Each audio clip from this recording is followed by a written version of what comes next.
Y mañana, 4 de diciembre, se cumplen 27 años de la muerte de José García Caparrós, el joven andaluz que en 1977 fue asesinado en Málaga. Su muerte se convirtió en un símbolo de nuestra autonomía que aquel día reclamaron en manifestación miles de andaluces.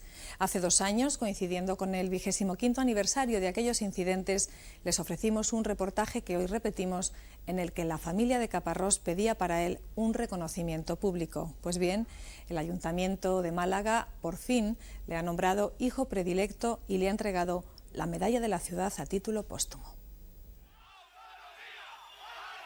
El domingo 4 de diciembre de 1977 despertó lluvioso o amenazando agua en muchas de nuestras provincias. Eso no frenó a los casi 2 millones de andaluces que salieron a la calle a reivindicar su identidad como pueblo.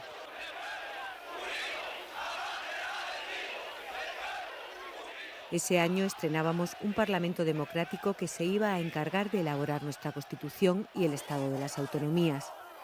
Por eso, este era un día festivo que se llenó de banderas blancas y verdes que pedían no ser menos que catalanes, vascos y gallegos, porque entonces autonomía significaba salir del paro y coger el tren del desarrollo. Fue la mayor manifestación desde la República y durante la transición en Andalucía. Un día que debería haber pasado a formar parte de nuestra historia más reciente, solo por la espectacular respuesta del pueblo andaluz.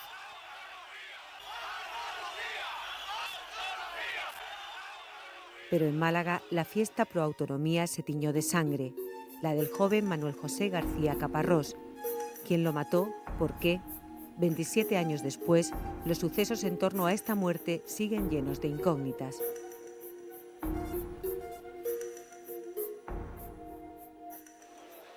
Aquel 4 de diciembre, tras un acuerdo entre todas las fuerzas políticas, la bandera verde y blanca ondearía en los edificios públicos andaluces junto a la española. Sin embargo, en la Diputación Provincial de Málaga no lo hizo. Aquel día yo recuerdo que, pues estábamos aquí de servicio, el regente de Palacio, que era mi padre, un compañero y yo. Teníamos la Diputación completamente cerrada, lógicamente, pues la gente se paraba aquí reclamando que la bandera se izara junto con la nacional. Nosotros, lógicamente, la orden que teníamos era de no poner la bandera y aguantamos el chaparrón. La cosa se fue crispando y entonces uno de los manifestantes, un chaval joven, pues tuvo la valentía, la gran valentía, y además tuvo que ser un atleta, que subió por la fachada a través de las pequeñas cornisas de las ventanas hasta llegar al balcón. Y al llegar al balcón, el hombre ondeó la bandera andaluza y fue un clamor, fue un auténtico clamor. Manuel tenía entonces 20 años y era conserje. Hoy dirige el Departamento de Reproducción de Documentos de la Diputación. Recuerda la tensión de ese día, la policía en el interior del edificio, las provocaciones fuera entre grupos de extrema derecha y manifestantes y las piedras contra los cristales. Su padre, ya fallecido, fue quien abrió el balcón al joven que trepó con la bandera. El chico, claro, cuando le abrieron el balcón y tal, pues se puso un poco nervioso, mi padre lo cogió de la mano y tal, y lo metió aquí adentro, ¿no? Claro, luego estaba aquí ya la policía, que lo detuvo y se lo llevaron. Eso fue lo que aquí ocurrió. ¿Y nunca se supo? Pues nunca más se supo, ni se comentó, que yo sepa, quién era este personaje, ¿no? Es la verdad. Y yo pienso que sería bonito saber quién fue. Primero por el valor que tuvo de subir por donde subió. Y después porque vino a colocar la bandera de Andalucía donde faltaba.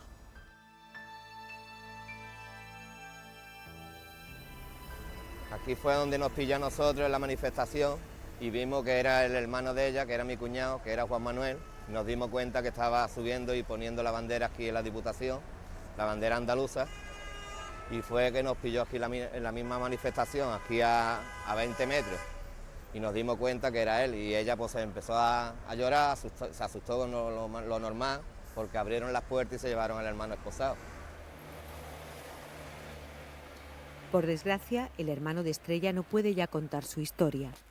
Una historia que erróneamente algunas fuentes, entre el mito y la desinformación del momento, acabaron atribuyendo a García Caparrós. La realidad es que ese andaluz anónimo fue Juan Manuel Trinidad Berlanga.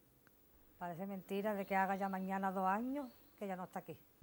Falleció hace 4 años, después de una larga enfermedad pulmonar. Había nacido en Utrera y era hijo de un maestro malagueño. Entonces estaba a punto de cumplir 18 años y, según su familia, no tenía ninguna afiliación política. Yo creo que no, que él lo hizo sin pensarlo y ya está. La verdad que nosotros mismos teníamos olvidado aquello. Recuerdan que estuvo detenido hasta medianoche, pero que no recibió malos tratos, quizá porque uno de sus hermanos era policía. Era un chico joven y en aquella época pues más estábamos salidos de una democracia, entrando en una democracia, y eso pues les asustó. Lo único que pasa es que después de su vida lo llamaron varios partidos políticos, le prometieron cosas que después no le dieron, y él después pues siguió trabajando en lo suyo, que era escayolista, siguió su vida hasta que murió hace años. Y encima estaba orgulloso de lo que había hecho. Él, y yo creo que en aquel momento hasta todos los malagueños, porque fue un acto que le salió como joven, pero que al mismo tiempo estaba orgulloso. Quizá su enfermedad o el desencanto que vivieron algunos jóvenes de su generación le hicieron permanecer todos estos años en el anonimato. Para sus hermanas Carmen y Estrella y su cuñado Jaime, es una satisfacción que tenga su pequeño lugar en la historia de Andalucía. Tras la detención de Trinidad Berlanga, comienzan los altercados. La policía armada, un número bastante considerable, bajó de los jeeps y empezaron a disparar pelotas de humo y pelotas de goma, ¿no? En cualquier caso, parece ser, ¿no?, por lo que informó el ministro del Interior, que la policía interpretó en ese momento que la manifestación o los manifestantes o un grupo de los manifestantes se disponía a asaltar el edificio de la Diputación Provincial, y esa información consiguió que el gobernador civil ordenase que saliese la policía armada a reprimir y disolver la manifestación. Fernando Arcas vivió esos momentos. En él se mezclan la memoria y la historia. Catedrático en esta materia por la Universidad de Málaga, ha estudiado esta etapa en la transición andaluza y los factores que ayudan a explicar ese 4 de diciembre.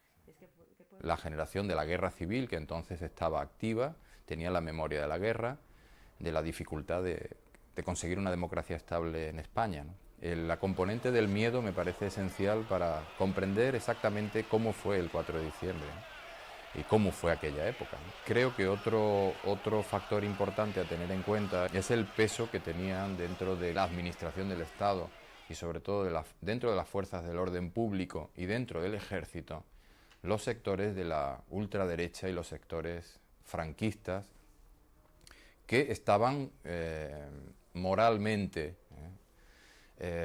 políticamente y en muchos casos ideológicamente vinculados al régimen anterior por razones obvias. La cabecera de la manifestación, ajena a lo que estaba ocurriendo en los alrededores de la Diputación, había llegado al final de su recorrido. A muchos participantes, los disturbios les sorprendieron ya de regreso al centro de la ciudad. Alguna gente empezó a decir, oye, que la policía está dando palos, que están tirando. Y la gente, pues en un primer momento, ¿pero cómo decís? Pues, no, eso no es posible, eso es imposible, ¿qué estáis diciendo? No, que la manifestación se ha cortado. Y entonces me acuerdo que seguíamos viniendo hacia acá, y me acuerdo, eso se me quedó grabado, un padre que llevaba los niños de las manos, estaba histérico, yo tengo que cruzar, mi mujer, pero... Y fue cuando se oyó una especie como si tuvieran un petardo, una ristra de petardos, y en ese momento pues la gente salió despavorida, los mismos que habían estado corriendo, y me acuerdo que entre ellos uno que era compañero de carrera, que yo no recuerdo ni el nombre, pues llevaba en brazos a una persona a la cual decían que le habían dado, que le habían disparado.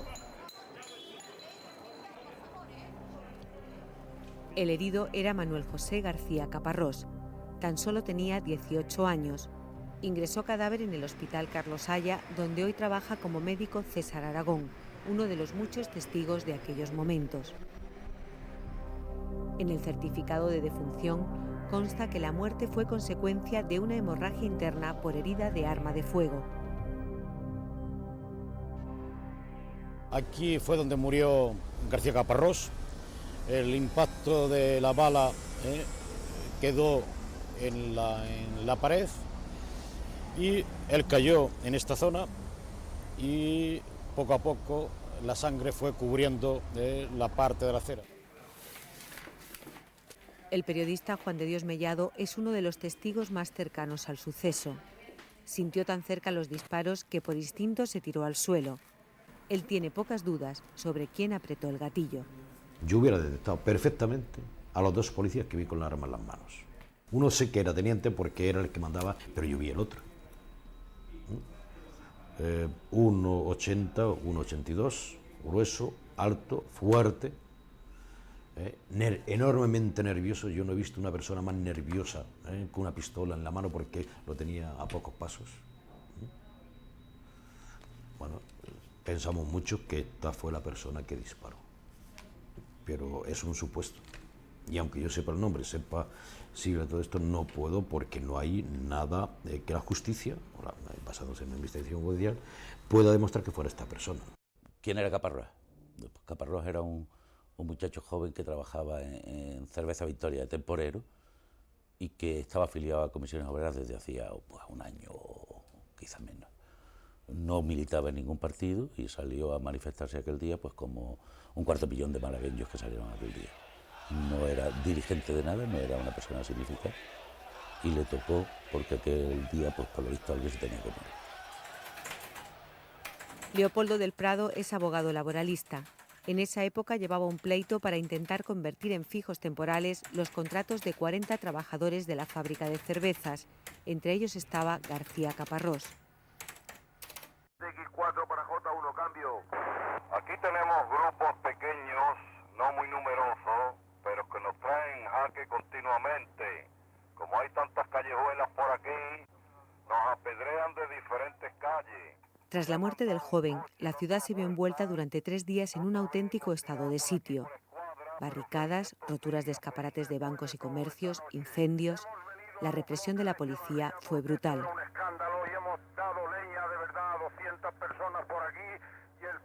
Desde los partidos y sindicatos democráticos se pidió calma. El lunes día 5, Málaga amaneció de luto y el 6 con una huelga general, secundada con paros en toda Andalucía. Me alegro mucho además que tú lo hayas escuchado en Málaga. A mí me dolió mucho que dejara a Andalucía de celebrar el 4 de diciembre como su día, porque realmente los que estamos trabajando ahora recuperando un poco la memoria histórica de Andalucía, cuando llegamos al 77, en diciembre del 77, empezamos a estudiar lo que pasó en Granada, Sevilla, poco menos en Huelva y Almería, Jaén, Cádiz, es decir, Cádiz-Sevilla, hay un sentimiento de solidaridad con Málaga verdaderamente espectacular. Una fuerza tremenda. El entierro fue impresionante. Una multitud abarrotó el cementerio de San Miguel. Los padres de Manuel José, rotos para siempre por el dolor, murieron también pocos años después. Un golpe tras otro para las jovencísimas hermanas del muchacho. Ella tenía 13 años y yo tenía 15. Ella estaba casada, ella tenía su vida hecha. Y después de ver que tu madre se está pagando a poco y que no tiene ganas de vivir, que no tienes ganas de nada, pues todo eso tú lo llevas dentro, eso nunca se te quita. Que nosotros... Y de querer ir a la calle a jugar y no dejarte por temor. Vamos, y yo me tuve que salir del colegio. Y no tenía ninguna oportunidad de un estudio, de nada, porque la vida no me la ha dado, como cualquier otra familia. El padre de Francisca, Dolores y Purificación, jubilado por enfermedad, intentó dentro de sus pocas posibilidades que se investigara el asesinato de su hijo, pero las puertas, una tras otra, se le cerraron. Quisiéramos saber de quién era la bala y de quién era la pistola. Que si no la disparó un policía, seguramente la pistola sí sería de algún policía. Y eso sí nos gustaría saberlo. Y verle al menos la cara. A ver qué clase de asesino era. Nada más. Que ese se llevó para adelante a mi madre, a mi padre, y se lo llevó ahí. más que una investigación, fue una contrainvestigación.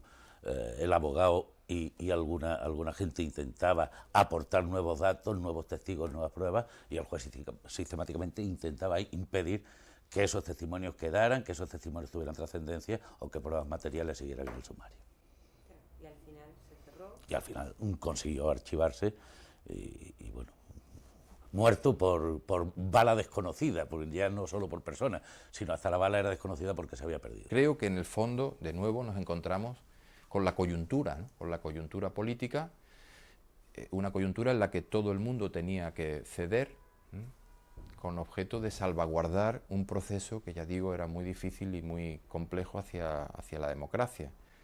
La izquierda fue la que exigió responsabilidades políticas y una investigación en profundidad, ¿no? La izquierda. El centro y la derecha fueron los que no quisieron que el proceso fuese hasta el fondo, y tampoco asumieron una responsabilidad política, sino que se dio una justificación a la utilización de armas de fuego durante la manifestación. El caso nunca llegó a esclarecerse. Se archivó en 1985 y prescribió hace 5 años. El abogado de la acusación particular ya ha fallecido. Ni el juez, Mariano Fernández Ballesta, ya jubilado, ni el entonces presidente de la Diputación, Francisco Cabezas, único cargo político que dimitió tras los sucesos, quisieron hablar de estos hechos con Canal Sur. Las hermanas de Manuel José, aunque no se resignan, piden al menos que se callen los muchos bulos que mancharon su nombre y que su recuerdo siga presente. Él era un muchacho normal, no era un delincuente, como han dicho. Era un trabajador que se levantaba todas las mañanas y nada más.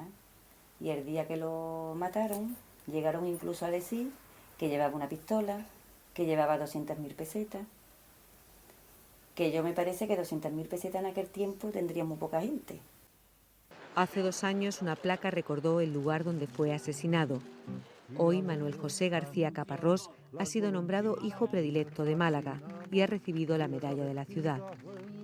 Un homenaje a ese joven que nunca conoció nuestra autonomía. La autonomía que conseguimos gracias al apoyo de millones de andaluces como él y que después pudimos votar en las urnas. Un joven que, muy a su pesar, pasó a la historia de nuestra transición y que 27 años más tarde aún no sabemos por qué ni quién lo mató.